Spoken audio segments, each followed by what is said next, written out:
going on, guys? Another episode of Light Sports Breakdown with LSB. The regular season has come to an end. The road to the Super Bowl has begun. Playoffs day one. 3 key matchups today. 3 matchups tomorrow on Sunday. We're here. All these teams are ready. Each matchup, I think, is very exciting. And I can't wait to talk about each and tell you what I believe the final score will be and what team will ultimately come out on top. So, without further ado, let's get into it. So, the first matchup of the day is going to be the Buffalo Bills versus the Indianapolis Colts. And Buffalo's been off to a red-hot start. Josh Allen has been coming into his own. They secured their first division title since 1995, the year I was born. It's been that long since the Buffalo Bills have won the division title because, there was a man named Tom Brady that just ran that division with the New England Patriots, and now the Buffalo Bills have secured that title, and Josh Allen has come into his own. He's been red hot. He's a man on a mission. A lot of people doubted him as the starting quarterback for the Buffalo Bills, but he has led them to the playoffs, a division title, and hopefully more. He's made great strides, especially after the Buffalo Bills acquired Stephon Diggs from the Minnesota Vikings, and this team is very exciting to watch. I am looking forward to seeing how far they can potentially go in these playoffs, but they first have to go through the Indianapolis Colts, who are a worthy adversary, and they're kind of tricky.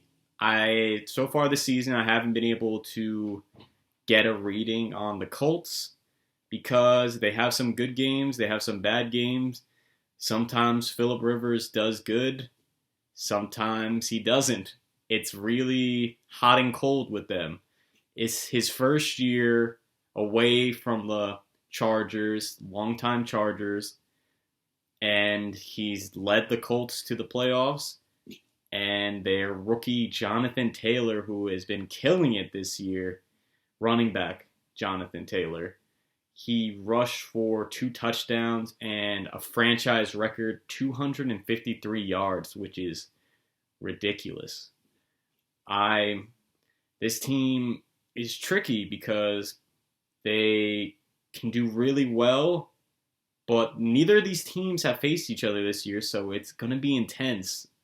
It's really hard to read. Obviously, when you have previous matchups, you look up the film, you see what you did good, you see what you did bad, and that's like a starting point to base my opinion off of. But because these teams haven't faced each other, and Josh Allen has constantly improved since he came into the NFL, and this is Phillip Rivers' first season outside of San Diego, Los Angeles, Chargers, and it's really hard to pinpoint. But Buffalo Bills have a really deep defense. They made some improvements, and their offense has gone way up.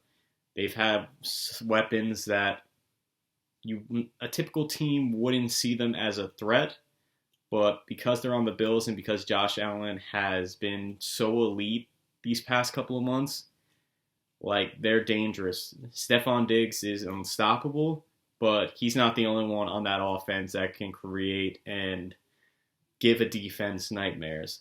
But the Colts, on the other hand, they have a very good defense as well. Their offense, they don't have as many weapons, but they have a good amount of weapons that I think they will make this game interesting. It will be an interesting game. That's why I said they're a tricky and worthy adversary, because they made it into the playoffs. They were so close to getting the division title. Luckily, the Tennessee Titans made a field goal to secure that division title, but if they didn't make that field goal, then the Colts maybe would have had a division title. So despite them having the wild card spot, don't underestimate this team. This team has done well all year. Occasionally, they finished 11-5, lost 5 games. So they've done good a majority of the year, but they've struggled at times. So with that being said, I believe that the final score of this game will be Buffalo 36 and the Colts 29. The reason why I believe it will be a one-score game is because these two teams, aside from the weapons that Josh Allen has, they're very similar, and Phillip Rivers has a lot of experience playing in the NFL. Obviously, he hasn't had a lot of playoff success or Super Bowls like a majority of the quarterbacks that he entered into the NFL with. He is still very good. I think he's very good, and I'm very happy that he went to the Colts and helped them head into the playoffs, but I just don't see them getting past the Bills Mafia in this matchup.